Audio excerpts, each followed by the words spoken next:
Sa ating headlines, price cap sa presyo ng bigas aarangkada na simula Martes.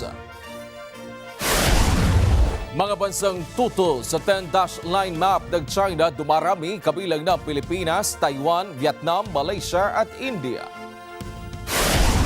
Pangsyam na oil price hike magpapatuloy sa susunod na linggo. Mga naghahain ng kandidatura para sa barangay Sangguniang Kabataan Elections, muling dumagsaging araw, mga aspirante na sa higit 1 milyon na. Sa ulat panahon, Bagyong Hana bahagyang lumakas, Batanes nananatili sa ilalim ng signal number 1. At sa balita abroad, matitinding pinsala ng bagyo at malalakas sa pag-ulan na itala sa Mexico, Arizona at South Carolina.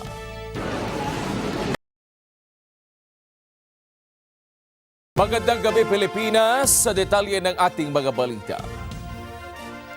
Ipatutupad na ho ng gobyerno ang price ceiling para sa regular at well-milled rice sa bansa sa September 5. Ayon kay Undersecretary Leonardo Cervantes ng tanggapan ng Executive Secretary, maging epektibo agad-agad ang inilabas sa Executive Order No. 39. Oras na lumabas na ito sa mga pangunahing pahayagan. Sa ilalim ng EO No. 39, ang regular milled rice nasa 41 pesos at ang well-milled rice nasa 45 pesos kada kilo. Una rito, sinabi ho ng Malacanang na ang paglalabas ng executive order ay upang umagapay sa patuloy na pagtaas ng presyo ng bigas. Mamamalagi ang price ceiling hanggang sa oras na ito ay alisin ni Pangulong Ferdinand Marcos Jr. Samantala, nanawagan si Pangulong Ferdinand Marcos Jr. sa publiko isumbong sa mga otoridad ang mga vendor at retailer na hindi sumusunod sa mandated price ceiling sa bigas. Samantala, sinabi ni Department of Trade and Industry o DTI Secretary Alfredo Pascual, mahigpit na iminomonitor ng ahensya ang retail prices ng bigas sa bansa. I would encourage anyone who finds that someone or retailer is selling at above the price ceiling, i-report po ninyo. I-report ninyo sa police, i-report ninyo sa DA, dun sa lugar ninyo, i-report ninyo sa local government para matignan po namin at tiyakin na hindi lalampas doon sa ating presyo na linagay na 40 pesos at 44 pesos. Inaprubahan ng Pangulong rekomendasyon ng DA at DTI na magtakda ng price ceiling sa bigas sa bansa.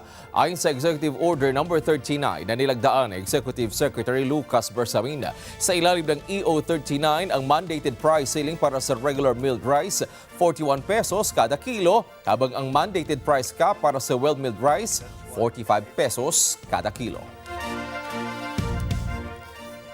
Buo ang suporta ng Kamara sa hakbang ni Pangulong Ferdinand Marcos Jr. na magpatupad ng price ceiling sa ilang uri ng bigas sa bansa. Inamin ho ni House Speaker at Leyte 1st District Representative Ferdinand Martin Romualdez na papanahon ang direktiba ng Pangulo dahil sa pagtaas ng presyo ng bigas sa mga palengke. Nangako rin ho ang House Leader na bilang bahagi ng oversight function, palalakasin ng Kamarang investigasyon at pagbabantay sa hoarding, price manipulation at cartel, hindi lang sa bigas kundi sa iba pang produktong agrikultural.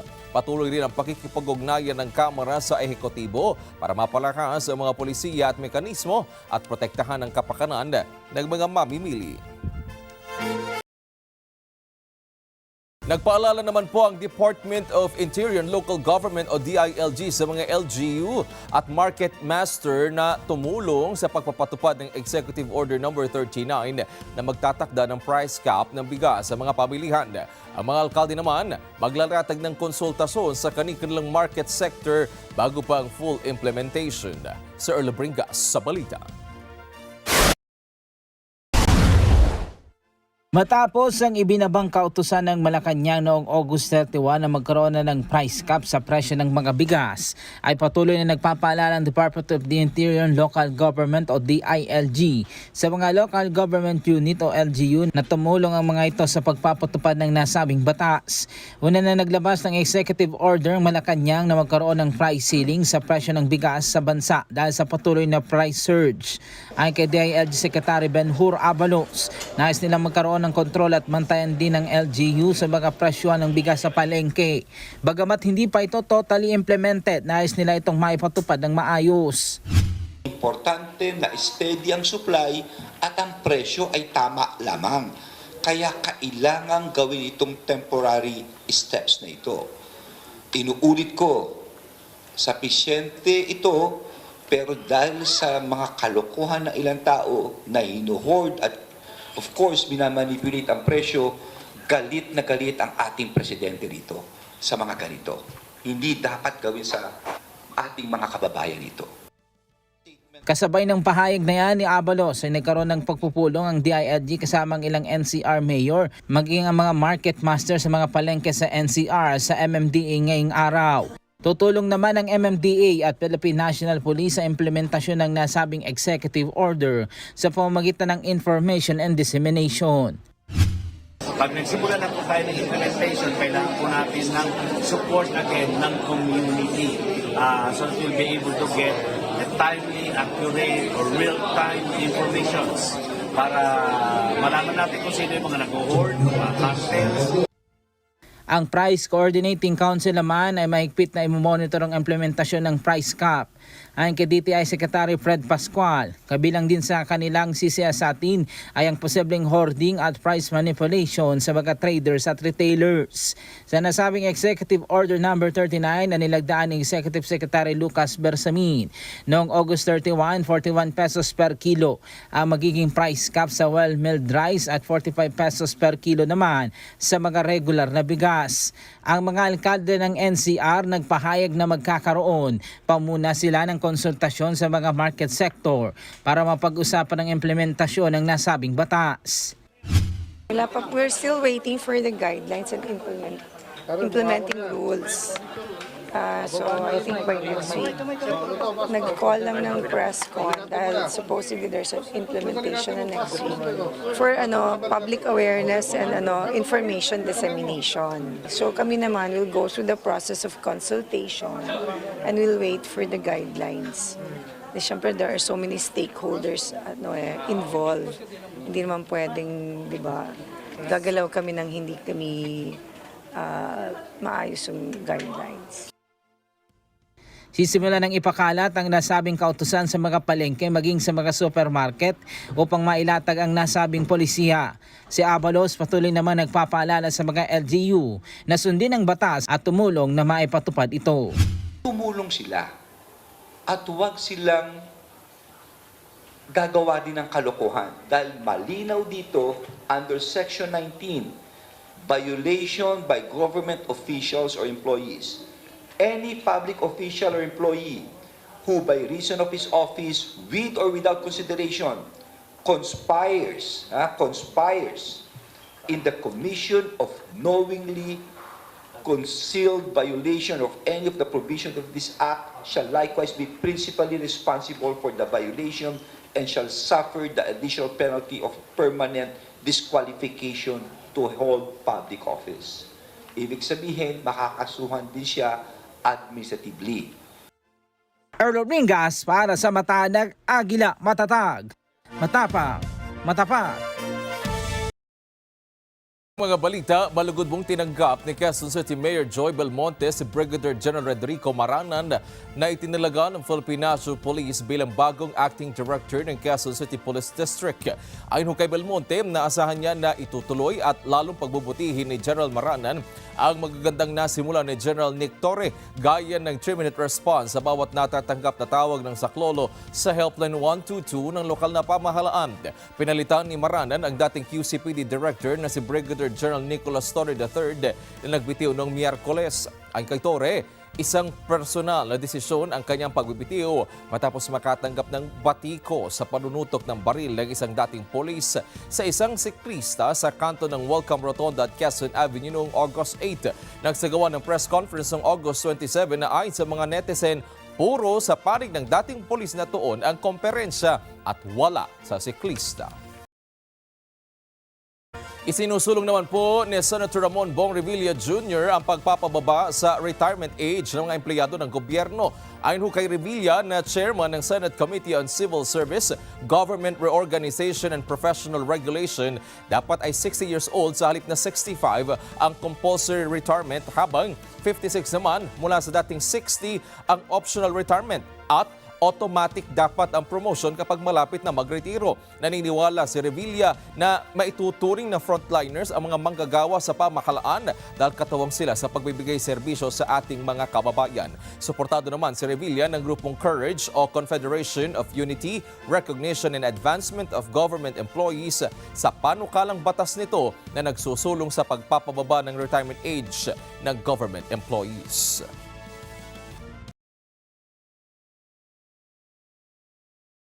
Wala pa rin hong aasahang rollback sa oil products sa susunod na linggo.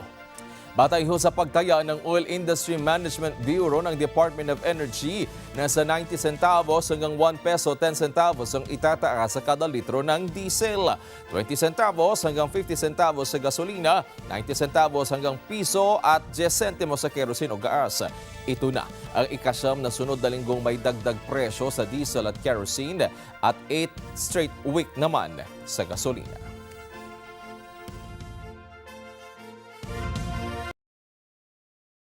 Narito ang mga balitang ating tinutukan ngayong linggo. Nagsimula na noong August 28 ang election period para sa barangay at sangguniang kabataan elections. Nakumpleto na rin sa simula ng linggong ito ang pag-imprenta ng mga balotang gagamitin sa halalan. August 29, mahigit 22 milyong mag-aaral ang nagbalik eskwela na. August 30, naiulat namin ng pag-aproba ni Pangulong Ferdinand Marcos Jr.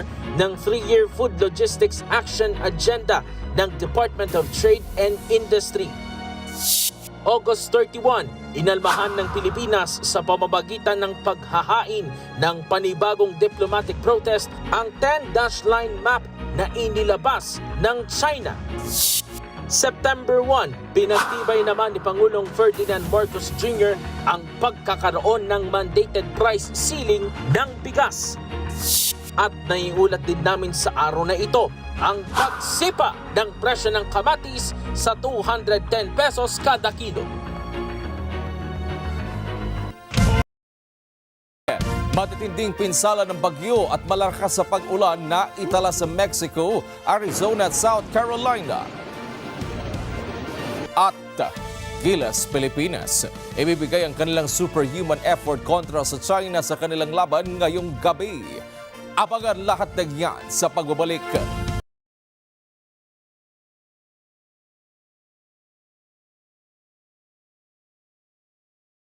Ang inyong sumbong siguradong may respondeng katapat. Hindi nagdadalawang isip na tumulong sino man ang nangangailangan. Exclusive, isang batang binubuli dahil sa kanyang bingot, nabigyan ng bagong pag-asa. Confident na siya, hindi na siya mahihiya. Expose, may-ari ng isang camera rental shop, nasa lisihan, modus ng mga kawatan, ibinunyag sa responde. Viral ngayon, panggugulo sa isang resort sa Calamba, Laguna, ating inimbisigahan. Po naman sa sakit na tuberculosis o TB, isinusulong ng Health Department. Alas 6 hanggang alas 7 ng gabi, ito ang Responde, Mata ng Mamamayan.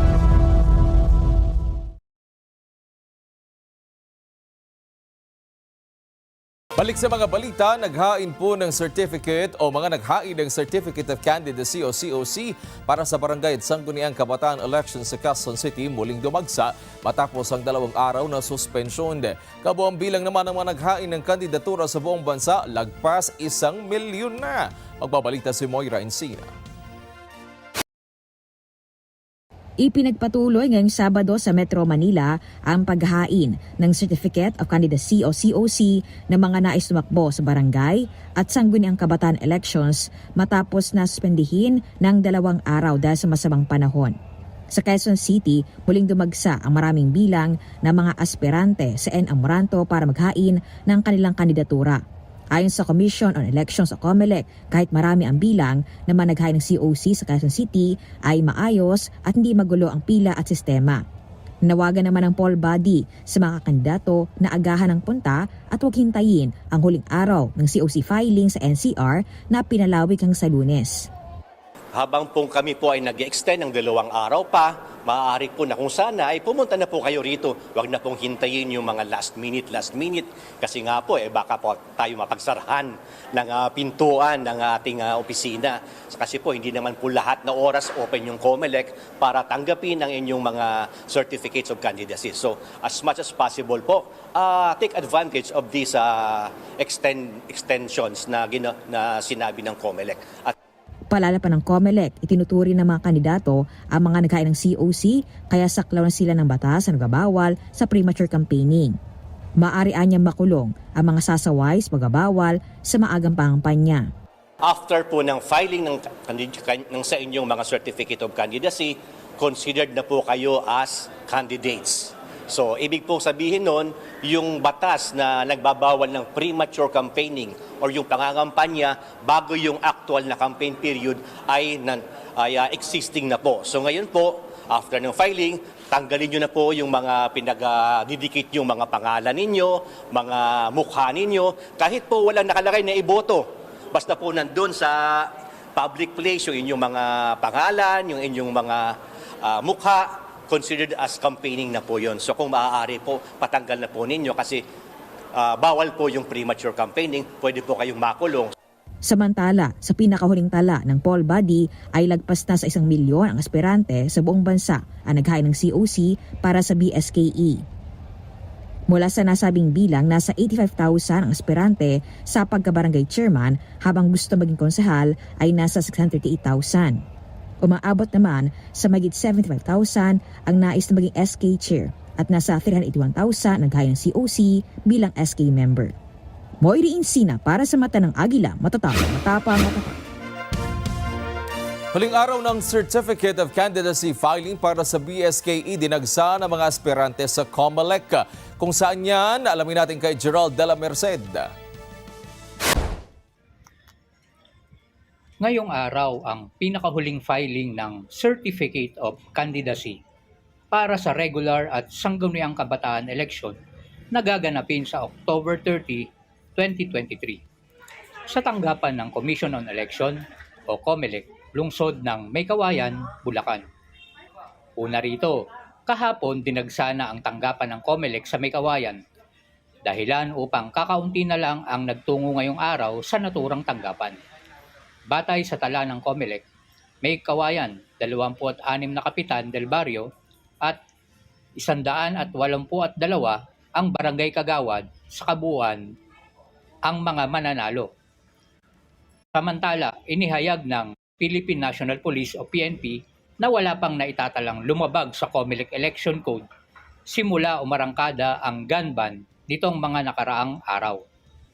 Mula dito sa lungsod ng Maykawayan, lalawigan ng Bulacan, Gerald de la Merced para sa Mata ng Agila, matatag, matapang, matapat. Mula po ng kasunduan na palakasin ng maritime cooperation, binabalangkasan ng Philippine Coast Guard at Indian Coast Guard ang standard operating procedure para payagan ang direct contact sa pagitan ng dalawang bansa. Bahagi po ito ng plano na palakasin ng Pilipinas at India ang maritime cooperation sa gitna ng pinalawak at lantarang pananakop ng China sa South China Sea. Kamakailan, inilathala ng Beijing ang standard map na may 10-dash line sa buong South China Sea kung saan sinakop nito ang exclusive economic zone ng Pilipinas at bahagi ng Indian territory.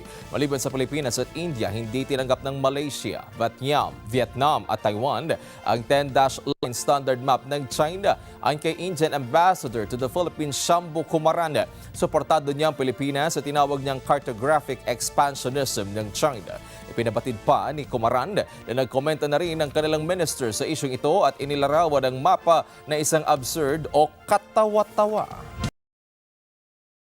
Isa ho sa 3 pamilyang gumagamit ng bisikleta ayon sa survey ng Social Water Stations o SWS.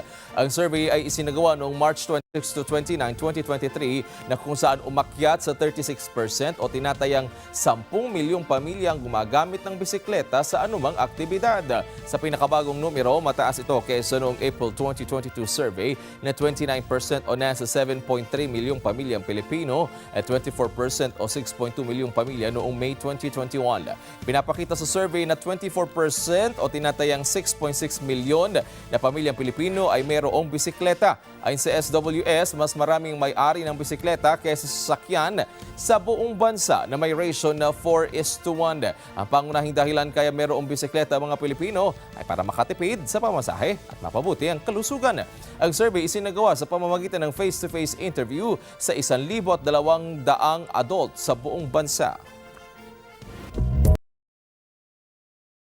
Tuloy pang makararanas sa mga pag-ulan ng ilang bahagi ng bansa sa susunod na 3 araw dahil sa pinalakas ang habagat ng bagyong Hana at 2 pang tropical cyclones na nasa labas sa Philippine Area of Responsibility na may international name na SOLA na dating bagyong Goring at Cherokee na may kanlurang bahagi ng Luzon.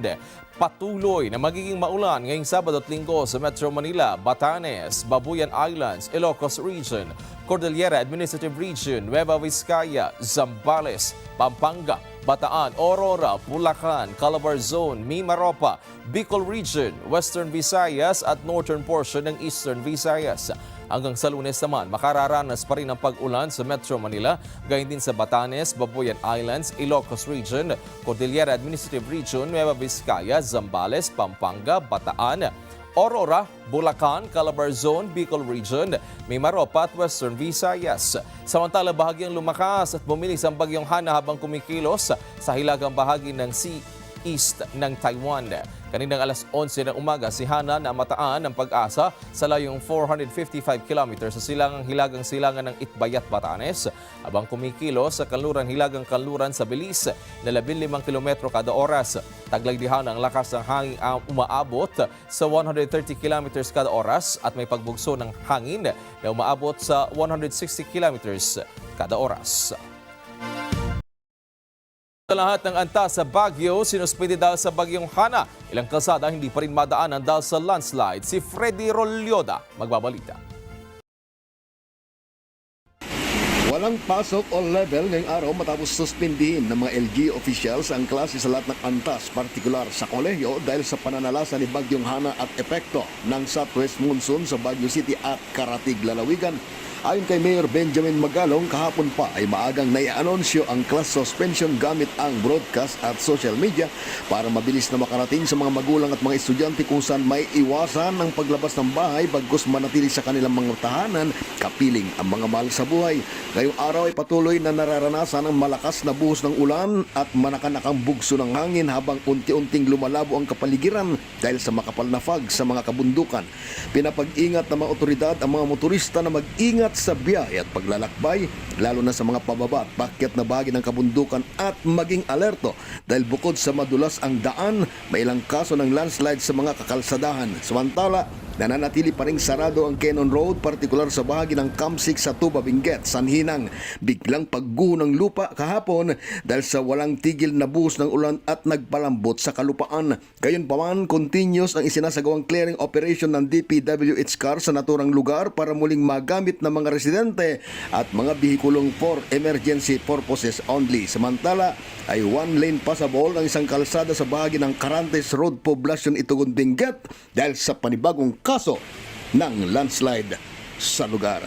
Mula sa Baguio City, Pedro Lyuda para sa Mata ng Agila. Matatag, matapang, matapat. Sa kaugnay na balita, sa Marcos Highway pa rin po dumaraan ang mga bumibiyahe patungong Baguio City sapagkat sarado pa rin nga ho sa mga motorista ang Cannon Road dahil sa mga landslide dulot ng walang tigil na pag-ulan. Balita mula kay Leander Denver Garcia. Sarado sa lahat ng uri ng sasakyan ang Cannon Road, paakyat at pababa ng Baguio City dahil sa mga naitalang landslide kasunod ng walang tigil na pagbuhos ng ulan. Naitalang paggunang lupa at natabunan ang malaking bahagi ng kalsada sa mill site sa Camp 4 Cannon Road at maging sa bahagi ng Camp 6. Pinapayuhan ng mga motorista na dumaan muna sa Marcos Highway paakyat ng lungsod ng Baguio. Hindi rin inirekomenda ng mga otoridad ang pagdaan sa lugar kahit ang mga naglalakad na commuters dahil sa nagbabagsakang mga bato sa kalsada.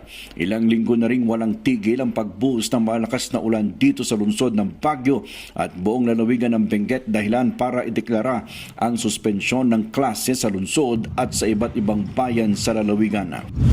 Samantala, matumal din ang dating ng mga turista sa strawberry farm sa bayan ng La Trinidad. Halos walang tigil kasi ang pag-ulan at laging makulimlim ang panahon. Madalas ding makapal ang hamog na lalong nagpapalamig ng panahon sa lugar. Samantala, bahagyang tumaas ang presyo ng gulay dahil na rin sa masamang lagay ng panahon. Mula sa Baguio City, Leander Garcia para sa Mata ng Agila, matatag, matapang, matapat.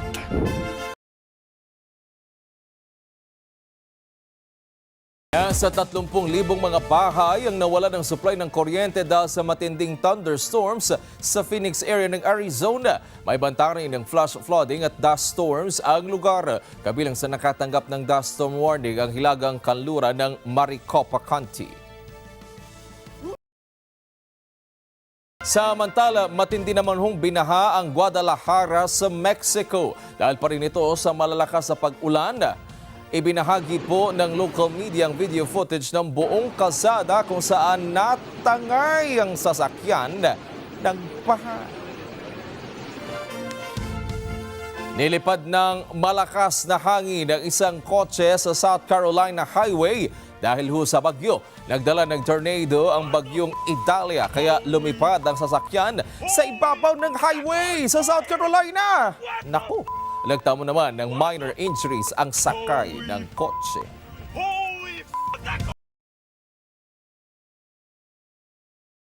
Tumaas ng 63% ang global COVID-19 cases mula July 24 hanggang August 20 ng kasalukuyang taon. Ayon po ito sa ulat ng World Health Organization o WHO.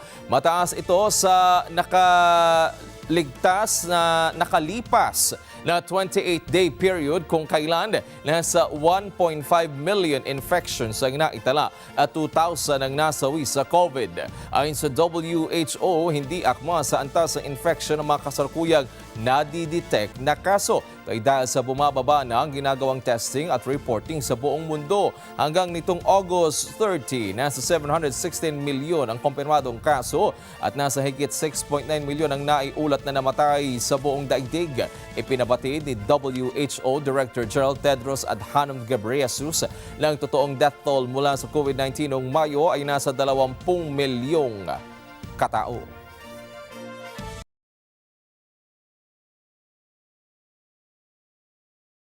Makakalaban po ng Gilas, Pilipinas ang China sa kanilang huling laro para sa 2023 FIBA World Cup. Mamayang alas 8 ng gabi. Ang kay Assistant Coach Tim Cone, ibubuhos ng national team ang kanilang lakas sa naturang laban. Sa kanyang post sa Twitter, kinilala ni Cone na sumasailalim sa mahirap na kampanya ang Gilas sa World Cup. Ayon pa kay Cone, sisikapin ng Gilas na ibigay ang isa pang superhuman effort para talunin ng China at ibinahagi ang mantra ng Barangay Ginebra na never say die.